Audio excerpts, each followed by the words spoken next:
Luego de la muerte de Jorge Eliezer Gaitán, estalló la violencia e inconformidad y se dieron migraciones masivas desde el interior del país.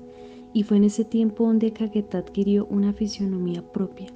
El campesino adquirió identidad como tal, con un sentido de pertenencia a esa tierra que la sentía propia, gracias a su esfuerzo de transformar la selva en tierra habitable. El 29 de julio de 1996 iniciaron las marchas cocaleras en el sur de Colombia, en los departamentos del Meta, Guaviare, Putumayo y Caquetá. Durante aproximadamente 40 días se presentaron protestas de los campesinos al estado de Samper por las fumigaciones con glifosato, la extracción de petróleo, la expedición del decreto 0717 del 18 de abril de 1996, con el cual se expidió el decreto 0871 del 19 de mayo de 1996, creando la Zona Especial de Orden Público compuesta por los departamentos del Guaviare, Vaupés, Meta, Bichada y Caquetá. Este decreto restringía alimentos a los campesinos, obligaba a carnetizar a la gente, declaraba constantes toques de queda y controlaba los víveres exigiendo unos trámites para la transportación y el consumo de los mismos. Los, los campesinos se organizaron en las veredas, quedaron de a uno por familia para cuidar y también para ayudar a recoger plátanos, leche, ganado para mandar para las marchas. Allá donde estábamos nos llegaban los carros con la leche, con carne, plátanos, al sustento de la gente que estaba en la marcha. La economía de estos departamentos era movida por la coca, el plátano, la yuca, el maíz y el ganado. Esas fumigaciones que se empezaron a dar en 1995 por la región acabaron con todo, desplazaron familias campesinas, porque los cultivos de los que vivían quedaron completamente envenenados y destruidos. La estigmatización no se hizo esperar. Inmediatamente los campesinos y raspachines de estos departamentos empezaron a ser enemigos del Estado y de su fuerza militar, el Ejército Nacional.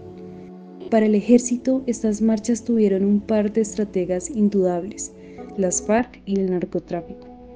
Para muchos de los coroneles y generales, habían infiltrados de la guerrilla en las protestas. Incluso afirmaban que todo fue parte de una estrategia para mantener el poder en la zona, ya que encontraron que el narcotráfico financió muchas de las operaciones de las FARC. Si bien muchos campesinos afirman que las FARC estuvo detrás de esto, porque fueron quienes organizaron a las juntas de acción comunal y a las veredas para salir a protestar, el problema de la fumigación con glifosato era una situación que afectaba a todos por igual, tanto por los cultivos ilícitos y de pan coger, como el agua que todos en estos departamentos consumían, los ríos, la salud de las mujeres embarazadas, de los niños y niñas de la región, además de dañar la biodiversidad amazónica.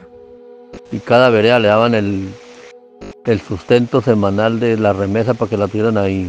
Volvían y se acababa esa y le daban otra. Y así duró 40 días, que fueron hasta que llegó a Morelia y ahí fue donde ya se definió la vuelta. Pero eso hubo muertos, hubo de todo, en esas pasadas de los pueblos.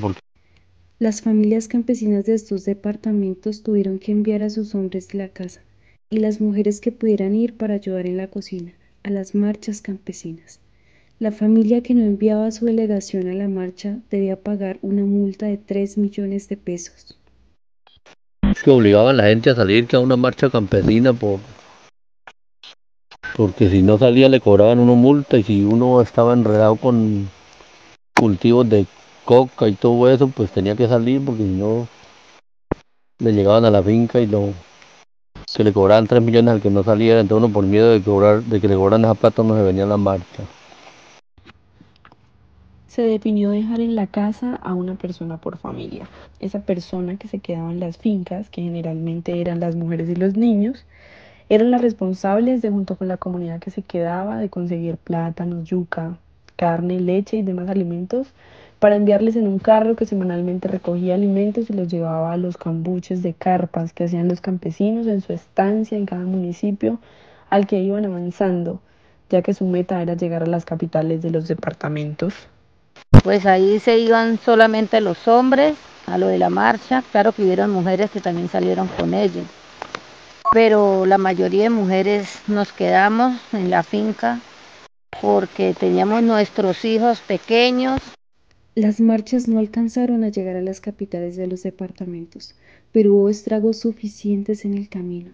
Los campesinos buscaban llegar a las capitales y el ejército a toda costa intentando que no llegaran. Los raspachines y campesinos con piedras y machetes y por otro lado el ejército con fusiles, armamento, bombas y gases lacrimógenos. Así se dio más de un enfrentamiento en donde muchos perdieron la vida o una parte de su vida con sus familiares. No se conoce el número exacto de muertos y heridos durante estas protestas. Y en Belén, pues, nos echaron mucho humo, y hubo una plomacera también, nos mataron campesinos. Pero muchos campesinos perdieron tiempo, dinero, animales y el producido del tiempo que tuvieron que estar en los cambuches y en las marchas. Aunque algunos ganaron, como es el relato que escucharán a continuación, contado por un campesino que vivió las marchas y que dice que no le fue tan mal. Que me fue bien en la marcha porque me la encontré por ahí y de ahí la fui sacando para la finca. Ya no volvió más a Zabaleta. Esa fue la historia. Y hasta el día de hoy, pues ahí estamos todavía, gracias a Dios. Entonces, pues a mí no me fue del todo mal en esa marcha. Esa es la historia de un par de campesinos que se conocieron en esas protestas y que hasta el día de hoy comparten sus días en un pequeño pueblo de esa extensa región amazónica. Finalmente, las negociaciones se dieron el 20 de agosto de 1996 en el departamento del Putumayo, en el municipio de Orito. Los líderes cocaleros y el gobierno nacional, en cabeza del ministro del Interior, que para ese momento era el señor Horacio Serpa, firmaron unos acuerdos del que algunos puntos se han cumplido, pero otros no, aún 28 años después, lo que significó que volvieran a retomar el cultivo de coca y continuaran las fumigaciones y la represión del gobierno. Muchos campesinos aún ni saben lo que se logró con las marchas, pero tuvieron que apoyar por su vida y para no pagar la multa. Y esa gente, voceros de las marchas, pues hacían acuerdos con los del gobierno y ahí cuadraron. Uno ni sabe qué es lo que cuadran, vuelve y vaya para casa a trabajar.